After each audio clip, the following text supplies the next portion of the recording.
जो लोग आ चुके हैं जय जय श्री राम, जो लोग आ चुके हैं, जो लोग आ रहे हैं,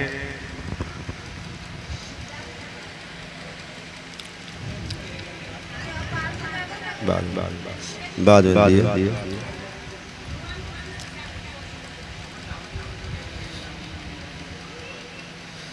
जो लोग आ चुके हैं, कुछ लोग आ रहे हैं, कुछ तैयारी में हैं, सबको सबसे पहले धन्यवाद,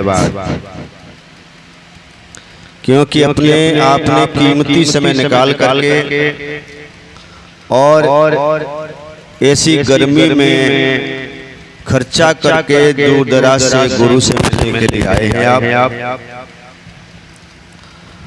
इसलिए आपको धन्यवाद, साधुवाद और आशीर्वाद।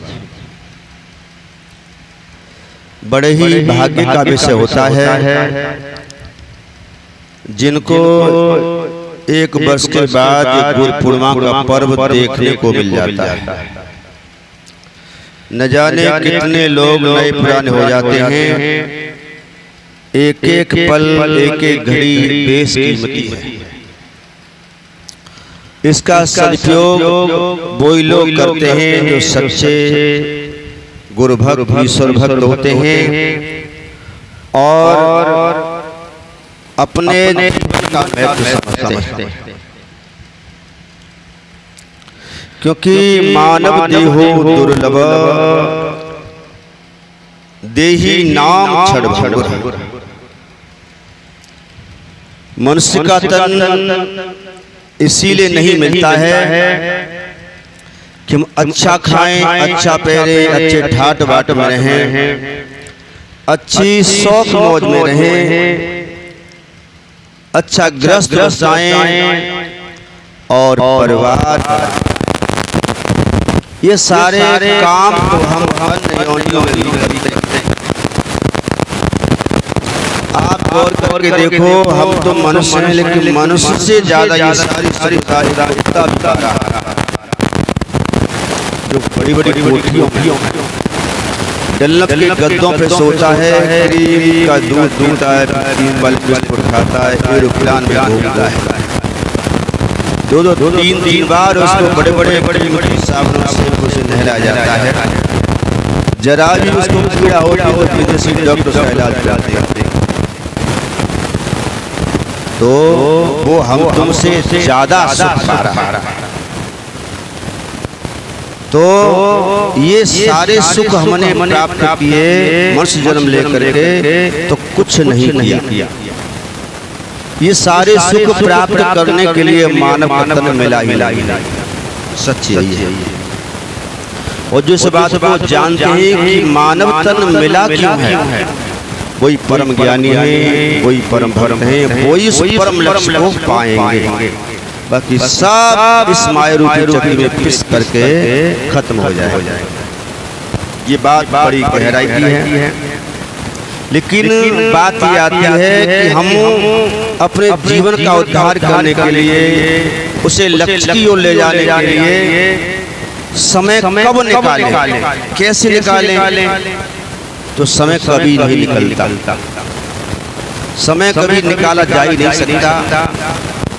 क्योंकि हम लोग अक्सर सोचते हैं कि हम इस कार्य से फ्री हो जाएं, बच्चों की शादी करके फ्री हो जाएं, कुछ घर मकान बना के फ्री हो जाएं, ये काम करके फ्री हो जाएं। जब चैन से भगवान का भजन करेंगे, गुरु की शरण लेंगे और जीवन जो हम पाया है इसको हम सही मार्ग में ले जाने का साधन बनाएंगे, ऐसा हम सोचते हैं।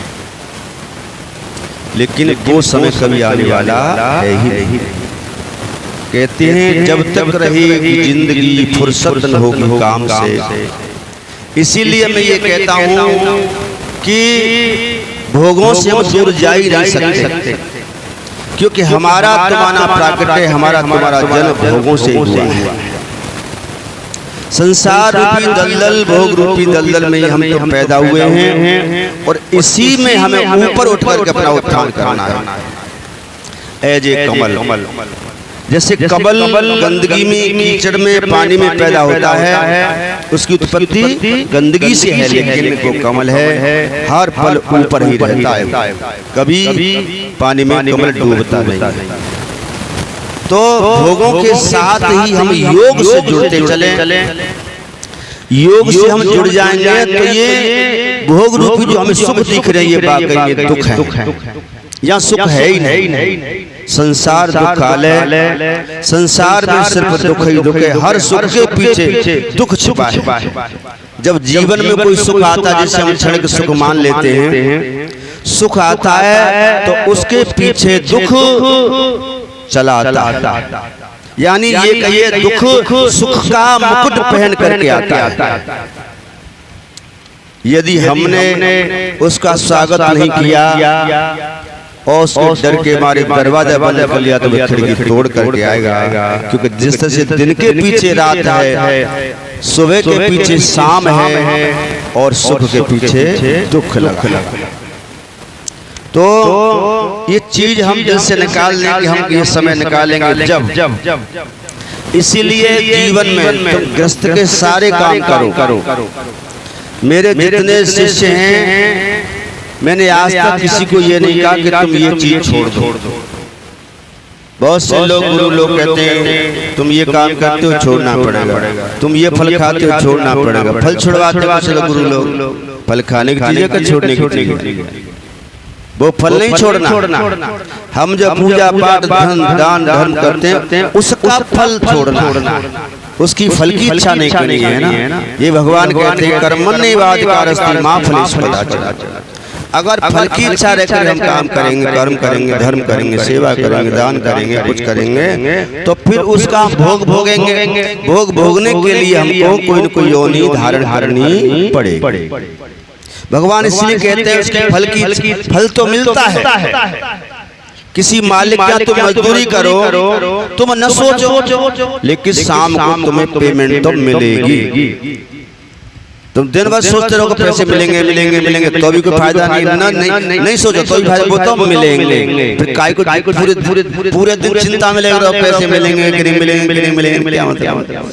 तो भगवान ये कहते हैं तू कर्म कर, तू भक्ति कर, सेवा कर, धर्म कर, फल तो मुझ पर छोड़ दे, फल तेरे बस में नहीं, लेकिन मिलेगा भगवान किसी का नहीं। कहने का तात्पर्य है कि अपने जीवन को आगे वाले जीवन की गारंटी नहीं है। इसी जीवन में हमें अपने आप को उस लक्ष्य तक ले जाने का प्रयास तो करना ही है। लक्ष्य मिले या न मिले ये ऊपर वाले के हाथ में छोड़ देना चाहिए, क्योंकि जब जीव ये भक्त प्रयास करता है, छोटा बच्चा है, अबोध बच्चा है, वो अभी घुटनों से चलता है, लेकिन घुटनों चलते फिर वो खड़ा होने की हिम्मत करता है। खड़ा भी होता है, गिरता भी है, खड़ा भी होता है। आंगन में छोटा बच्चा खड़ा हो रहा है, गिर रहा है, खड़ा हो रहा है, तुम देख रहे हो तो तुम जाओगे पास में, उसकी बाहें पकड़ोगे, उसको खड़ा करोगे, सलाओगे, फिर तुम उसकी उंगली पकड़ के हाथ पर धीरे चलाओ, फिर वो एक दिन चलने लगेगा। ऐसे जीव और भक्त का हिसाब है।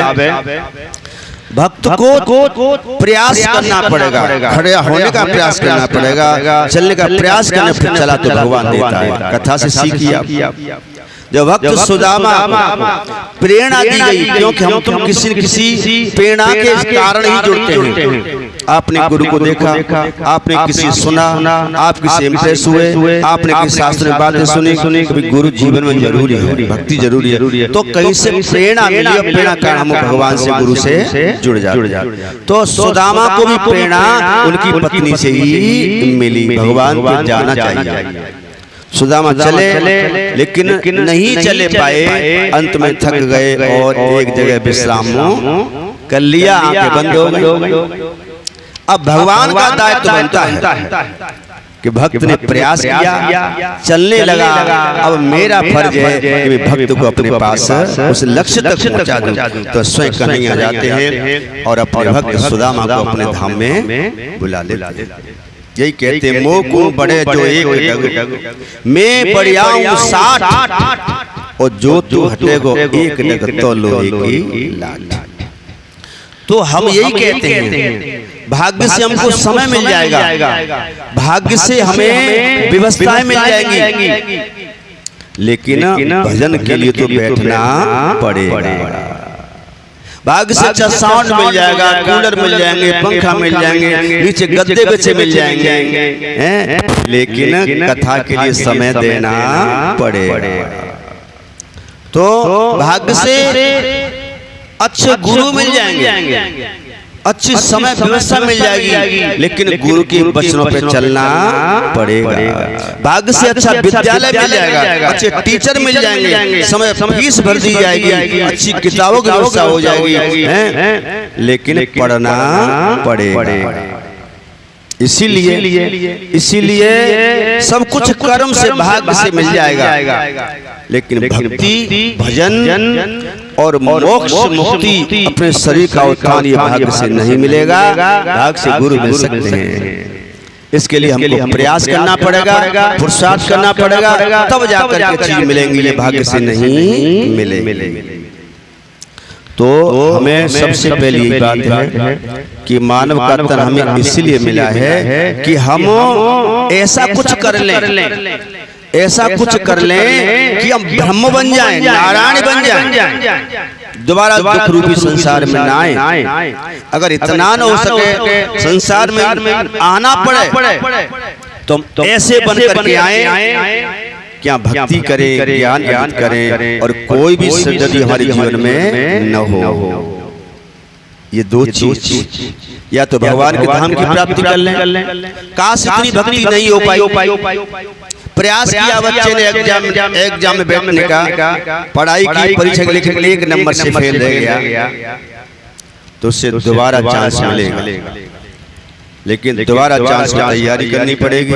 ऐसे ही हम भक्ति आरंभ करते हैं, भगवान से जुड़ते हैं, गुरु के माध्यम से जुड़ते हैं। हमने छोटी मोटी हल्की फुल्की भक्ति शुरू कर दी, लेकिन पूरी नहीं हो पाई, तो वो लक्ष्य प्राप्ति नहीं होगी, भगवत धाम की प्राप्ति नहीं होगी। तो फिर क्या होगा, नेक्स्ट चांस मिलेगा, वो मेरा परमात्मा परमेश्वर तुमको दोबारा से मनुष्य बना करके धरा पर भेजेगा, सारी सुरक्षा आपके जीवन में देगा, और तुम्हें मौका देगा और जब तुम्हारी सारे जीवन की भक्ति पूरी हो जाएगी, फिर वो तुम्हें अपनी गोदी में उठा लेगा। हम वो संतान, भक्ति की संतान है उस परम पिता की, उसकी गोदी के लिए तरस रहे हैं। अब वो बाएं फैला के हमारा इंतजार कर रहे, बच्चे आजा, लेकिन उस जैसा बनना पड़ेगा। यही हमारा तुम्हारा लक्ष्य है, यही हमारा तुम्हारा लक्ष्य है। ये न कि न प्रकार इस जन्म में, आगे वाले जन्म में, जन्म में ये आके बाद फिर हमें उसकी प्राप्ति करनी है, क्योंकि हम उसके ही अंश हैं, उसकी संतान है, वो हमारा पिता है। ईश्वर अंश जीव अविनाशी। हम सब कौन है?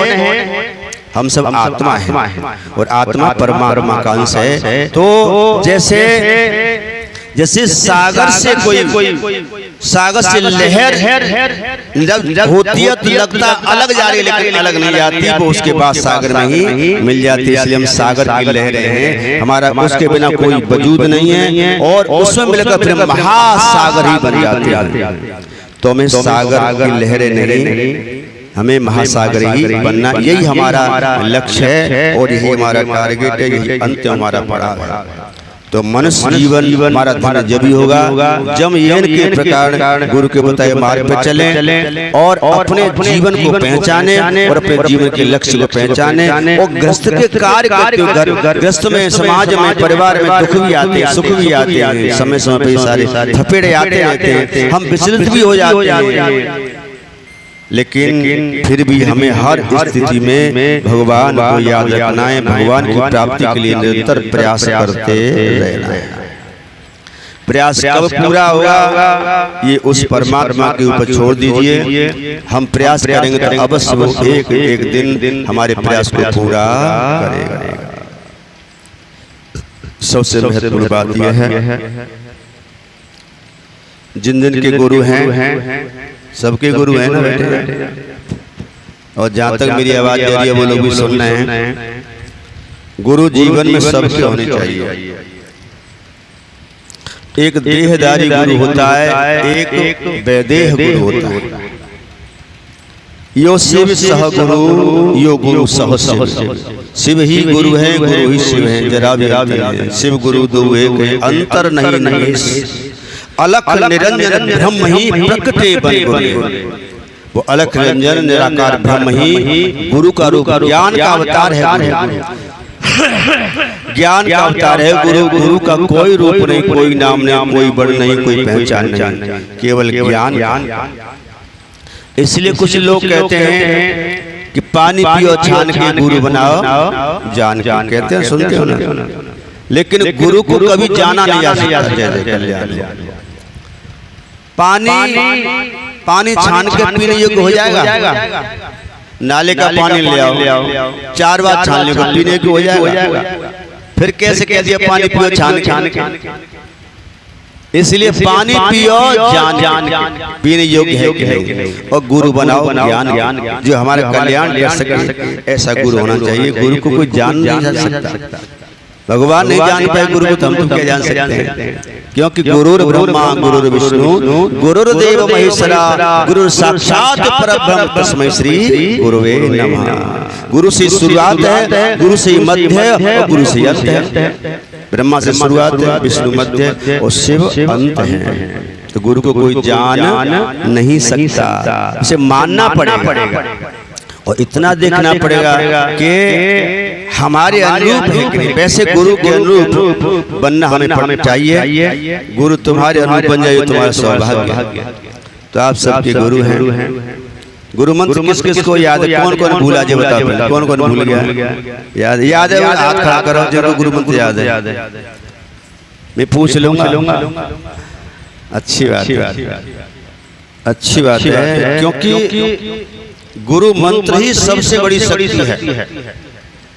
आपको जो गुरु ने दी, गुरु मंत्र के बल पर शिव सृष्टि का प्रलय करते हैं, बैलेंस बनाते हैं शिव।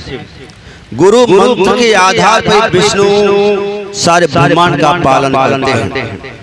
गुरु मंत्र जाप की शक्ति के बल पर ही ब्रह्मा जी सृष्टि का सृजन करते हैं। कथा आपने सुनी या न सुनी? जब सृष्टि की शुरुआत होती है, ब्रह्मा जी को प्रकट किया तो आदेश किया। ब्रह्मा विष्णु दोनों प्रकट हो गए। विष्णु की नाभि कमल निकला, नाभि से कमल ब्रह्मा जी प्रकट हुए। दोनों में द्वंद्व हो गया, बड़ा कौन है? जब द्वंद्व ज्यादा बढ़ गया तो आदि शिव ज्योति स्वरूप प्रकट हो गए। ठहर जाओ, कोई बड़ा नहीं है। सत्य का पहले पता लगाओ। सत्य का पता लगाया तो ब्रह्मा जी झूठ बोल दिया, विष्णु ने सत्य कह दिया मुझे पता नहीं मिला। तब सदाशिव निराकार ब्रह्म ने कहा कि तुम्हारे लिए आदेश है, जो तुम्हें कार्य दिया जा रहा है वो कार्य तुम अभी नहीं कर सकते, शक्तिहीन है आप, हे विष्णु और ब्रह्मा। जाओ ये मंत्र लो। मंत्र दिया, इसका 12,000 दिव्य इसका जाप करो। तो ब्रह्मा जी ने कमल पे बैठ के जाप किया। उस मंत्र का प्रणव, कौन सा मंत्र? ओम। ये ब्रह्मांड का मूल मंत्र है। 5 मूल मंत्र प्रकट हुए थे। विष्णु ने जाप किया, काशी में जाप किया। इतना घोर जाप किया, सर्द हवा वर्षा सब शरीर से ऊपर से जा रही, नीला वर्ण पड़ गया, पानी हो गया, शरीर से पसीना बहने लगा भगवान विष्णु के, उसी से ये सागर बन गया। तब जाकर तपस्या पूर्ण हुई। जब वरदान दिए विष्णु तुम विश्व का आधार बनोगे और जगत का पालनहार बनोगे, जाओ मैं तुम्हें वरदान देता हूँ, तुम्हें तपस्या सफल हुई। और ब्रह्मा जी को ये वरदान दिया कि तुम सृष्टि के सृजनहार बनोगे। तो मंत्र में बड़ी शक्ति है। मंत्रे तीर्थे दुजे देवे गुरु भेष यादृशी भावना तादृशी सिद्ध होती। भगवान शंकर कहते हैं गुरु की ताप पड़ी उठाइए। हे देवी, हे पार्वती मैया ने एक बार कहा, प्रभु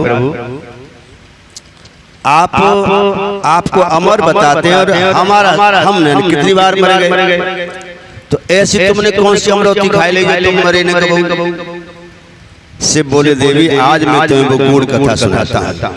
तो अमृत कथा सुनाई, जिसे शास्त्र की भाषा में स्वर विद्या बोलते हैं। काल महाकाल, काल पर महाकाल की विजय, वो विद्या बताई जिससे मृत्यु को भी जीता जा सकता है। तब बताया गुरु गीता का पाठ सुनाया। बताया हे देवी मंत्रे तीर्थे द्विजे देवे के गुरु वे, मंत्र में, तीर्थ में, देव में, गुरु में जैसी भावना होगी वैसी सिद्धि आपको मिलेगी। यादृशी भावना तादृशी सिद्धि भवति। तो मंत्र में बहुत बड़ी शक्ति है। मंत्र के बल पर क्या नहीं हो सकता, मंत्र के अधीन है सब दिव्य शक्तियां। तो जो जितना मंत्र जाप करेगा, मैं बताऊंगा तुमको कि मंत्र जाप करने से कौन कौन सी सिद्धि अपने आप मिल जाती है। सुन लीजिए, जिसका जितने अक्षर का मंत्र है सारी सिद्धियां आपको मिल जाएंगी, सारे काम अपने आप आपके पूरे होंगे। तुम्हें मात्र मन में सोचने की जरूरत है, मेरा ये काम अपने आप होगा। सारा यूनिवर्स आपके कार्यों को संभालने में लग जाएगा। मंत्र बहुत शक्ति, लेकिन आप इसमें चल के कहीं किसी के आगे भटकने जरूरत नहीं है, रोने जरूरत नहीं है, कोई दान क्रिया कुछ करने की जरूरत नहीं है। केवल आप मंत्र सिद्ध कर लीजिए। जय जय। तो सुन लीजिए, जिसका जितने नाम के अक्षर का मंत्र है, मान लीजिए जैसे है किसी को दिया है हमने नमः शिवाय, समझ लीजिए कितने अक्षर है नमः शिवाय में, कितने अक्षर हैं? 5। बैठ जा बेटा।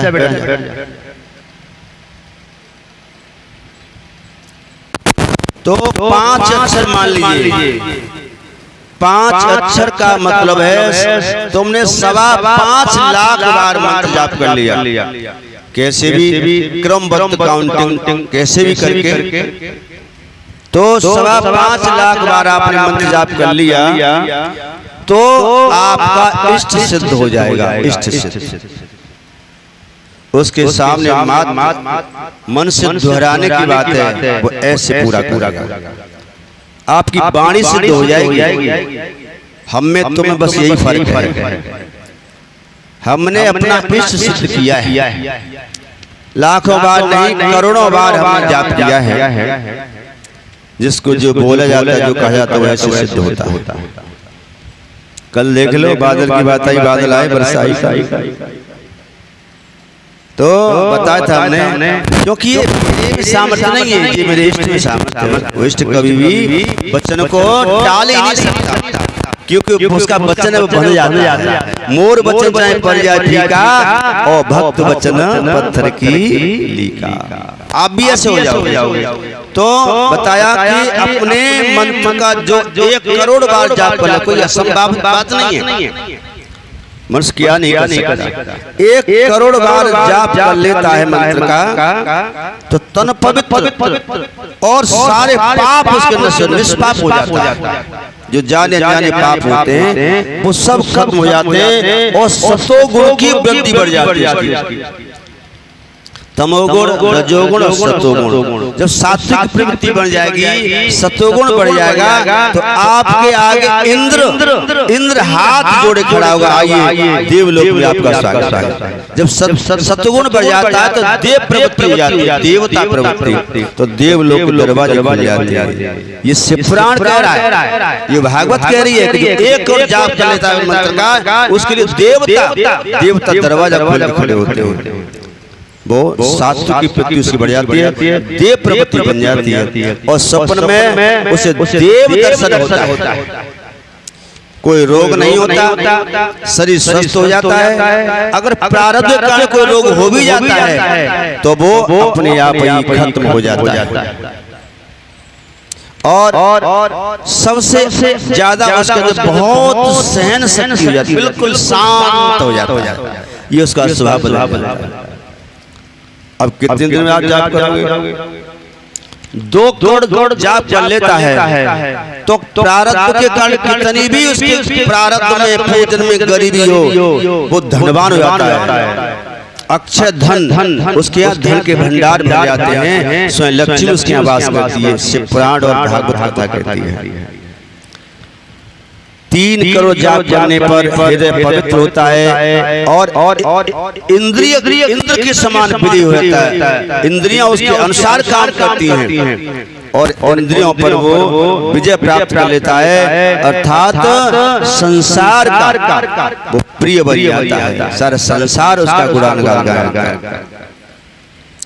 ऐसे ही और ज्यादा 4 गुण करता है। दिव्यानंद क्या है? एक होता है सुख, एक होता है आनंद, एक होता है दिव्यानंद। सुख तो तुम समय सुख ही समय छोटे मोटे चीजें नहीं, लेकिन क्षणिक सुख है ये। सुख का उल्टा तो दुख है, लेकिन आनंद का कोई उल्टा नहीं है। बताइए कोई आनंद शब्द का उल्टा होता है? क्योंकि आनंद परमात्मा का नाम है और वो अद्भुत आनंद, दिव्य आनंद जो एक बार आने के बाद कभी खत्म नहीं होता। कोई भी जीवन में दुख समस्या नहीं आती, वो दिव्य आनंद हर पल वो प्रसन्न रहने लगता है, उसके स्वभाव बन जाता है और समत्व भाव में जीने लग जाता है। जो भगवान कन्हैया ने गीता उपदेश किया, सुखे दुखे समीकृता। अर्जुन ने पूछा भगवान तुम्हें कैसा भक्त प्रिय है? तो माधव कहते हैं अर्जुन बताऊं, सुखे दुखे समेकता लाभा लाभो जया जयो ततो युद्धाय जासनेवं पापम पापस्य। ये अर्जुन, जो भक्त सुख और दुख में सम रहता है, प्रसन्न रहता है, मेरा चिंतन करता है, उसके सारे पाप मैं ऐसे नष्ट कर देता हूँ, उसे अपने घर का मालिक बना देता हूँ। तो वो समत्व भाव आ जाता है। इतना जाप तो 5 करोड़ जाप करने पर वो विद्यावान हो जाता है। सारी विद्याएं उसके पास आ जाती हैं। जितनी विद्याएं, सारी विद्याएं अपने आप उसके पास आती हैं। वो महाज्ञानी हो जाता है और 6 करोड़ जाप करने पर काम, क्रोध, मद, लोभ और मत्सर, अहंकार सारे दोष अपने आप खत्म हो जाते हैं। सर्वत्र से परमात्मा की नजर आती है, 6 अवगुण उसके खत्म हो जाते हैं। तो इस तरह से बताया है कि अगर 12 करोड़ जप लेता है तो भगवान का सदैव उसको साथ मिलता है। जैसे भगवान के सखा श्री रामा हुए, अर्जुन हुए, इस तरह से भगवान के साथ में सख्य भाव, साथ में लीला करने का, रमण करने का, लोक में रहने का, अर्थात सारूप्य और सालोक्य मुक्ति आपको मिल जाती है। इतनी बड़ी है। और अंतिम है 13 करोड़ जो जाप कर लेता है, वो खुद तो मोक्ष पाता ही है, लेकिन दूसरों को मोक्ष देने का अधिकार है। शिव के समान हो जाता है, क्योंकि शिव ही तो मोक्ष बताता है। तो कहने का तात्पर्य है कि गुरु के द्वारा जो तुमको एक दिव्य अस्त्र दिया गया है, मंत्र, उसका आप सहारा लीजिए। जो चीज जीवन में अपना लीजिए। इष्ट को प्रसन्न करिए मंत्र जाप से। अच्छा बताओ कौन कौन जाप करता है? अपने गुरु मंत्र का कौन कौन जाप करता है? बहुत अच्छे, सबको करना चाहिए। मैं दिन रात भगवान की चर्चा में रहता हूँ और उसके बाद भी 21 माला जाप करता हूँ। सुबह शाम भजन नहीं किया तो भोजन नहीं करता हूँ। कभी कभी कथा कहते कहते कल 7 घंटे हो मुझे कथा कहते कहते थक जाता हूँ, तो फिर मैं लेट के भजन करता हूँ। लेकिन भजन जरूर करता हूँ। वैसे मुझे जरूरत नहीं है भजन की, लेकिन मैं बहुत से मेरे बच्चे ऐसे हैं जो नहीं कर रहे हैं, तो उनके लिए मुझे करना पड़ता है। मैंने जिम्मेदारी ले ली है, मैंने अपने सिर बोझ ले लिया है कि इनके लिए तो करना पड़ेगा। तो इसीलिए क्योंकि मंत्र में बहुत बड़ी साक्षात, कई बार साक्षात्कार हुआ है, कई बार दर्शन हुए हैं। तो मैं यही चाहता हूँ पानी पिलाओ, सेवा करो, जो बाहर से आए पानी पिलाओ, ठंडा पानी। भैया किसी को प्यास रहेगा ठंडा पानी से। तो 2 चीज अपने जीवन में उतार लो, ध्यान और दान। सुमिरन और सेवा, ये दोनों को एक ही बात। दान का अर्थ है सेवा, तन की सेवा, मन की सेवा, भोजन की सेवा, बस जो भी जैसे बने व्यवस्था, सेवा ही दान के रूप में आ जाती है। और ध्यान, जप, सुमिरन, चिंतन, कथा, कीर्तन, ये उसे ध्यान में आ जाती है। कथा सुनने का ही तुम नियम बना लो, कीर्तन करने का नियम बना लो, जप करने का नियम बना लो, भजन करने का नियम बना लो, तो तुमने एक ध्यान करने का नियम बना लिया। दान करने, किसी को भोजन करने का नियम बना लिया, निर्वस्त्र को वस्त्र देने का नियम बना लिया, बीमार को दवा देने का, कोई भी जो अपने से त्याग आ जाए दान कहलाता है। अपने शरीर से किया जाए सेवा के रूप में, किसी के रूप में वो दान कहला जाता है। और जो तन से किया जाए वो सेवा दान कहा जाता है, और मन से जो किया जाए वो ध्यान किया जाता है। जप, कीर्तन, भजन जो भी सुमिरन। तो दो चीज आपके लिए, ये दो मंत्र आपके लिए विशेष हैं कि ध्यान और दान। इससे होगा क्या? यदि तुम दान ही करोगे, सेवा ही करोगे, भंडारे आदि जो भी करोगे, तन से, मन से, धन से खर्च करोगे, तो इसका तुमको फल 100 गुना 1000 गुना मिलेगा। लेकिन भजन नहीं किया, ध्यान नहीं किया, तो न जाने किस रूप में, किस योनि में तुमको मिलेगा। जभी तो जिन लोगों ने भजन नहीं किया, ध्यान नहीं किया, चिंतन नहीं किया, कथा में नहीं बैठ पाए, लेकिन भंडारे करे, सेवाएं करी, पुण्य किया, वही तो VIP बने। VIP कुत्ता, हम तुमसे ज्यादा VIP सेवाएं हो रही हैं, लेकिन मनुष्य का तन नहीं मिला। भजन नहीं किया, कथा नहीं सुनी, इसलिए मनुष्य का तन नहीं मिला। वो सेवा तो मिली है, जो पुण्य किया है वो तो 1000 गुना होकर के मिल रही है इनको, लेकिन पशु के, कुत्ता के योनि में मिल रही।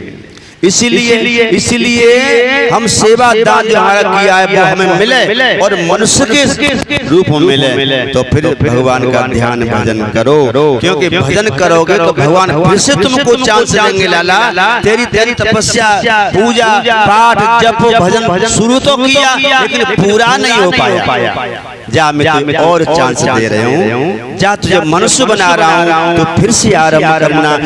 5 साल में भगवान की प्राप्ति कर पाए, कोई हंसी खेल है। न जाने कितने जन्मों की भजन, कितने जन्मों की तपस्या 5 वर्ष में आके टिक गई, तब भगवान का दर्शन हुआ। तो हमारी तुम्हारी भक्ति न जाने कब से चली आ रही है। धीरे धीरे, थोड़ी थोड़ी करेंगे तो एक दिन परिपक्व हो जाएगी। होता है ना, करते रहोगे भजन धीरे धीरे, एक दिन मिलेंगे वो किशन धीरे धीरे। तो इसलिए ध्यान करें ताकि भगवान हमको दोबारा चांस मनुष्य रूप में दे दे।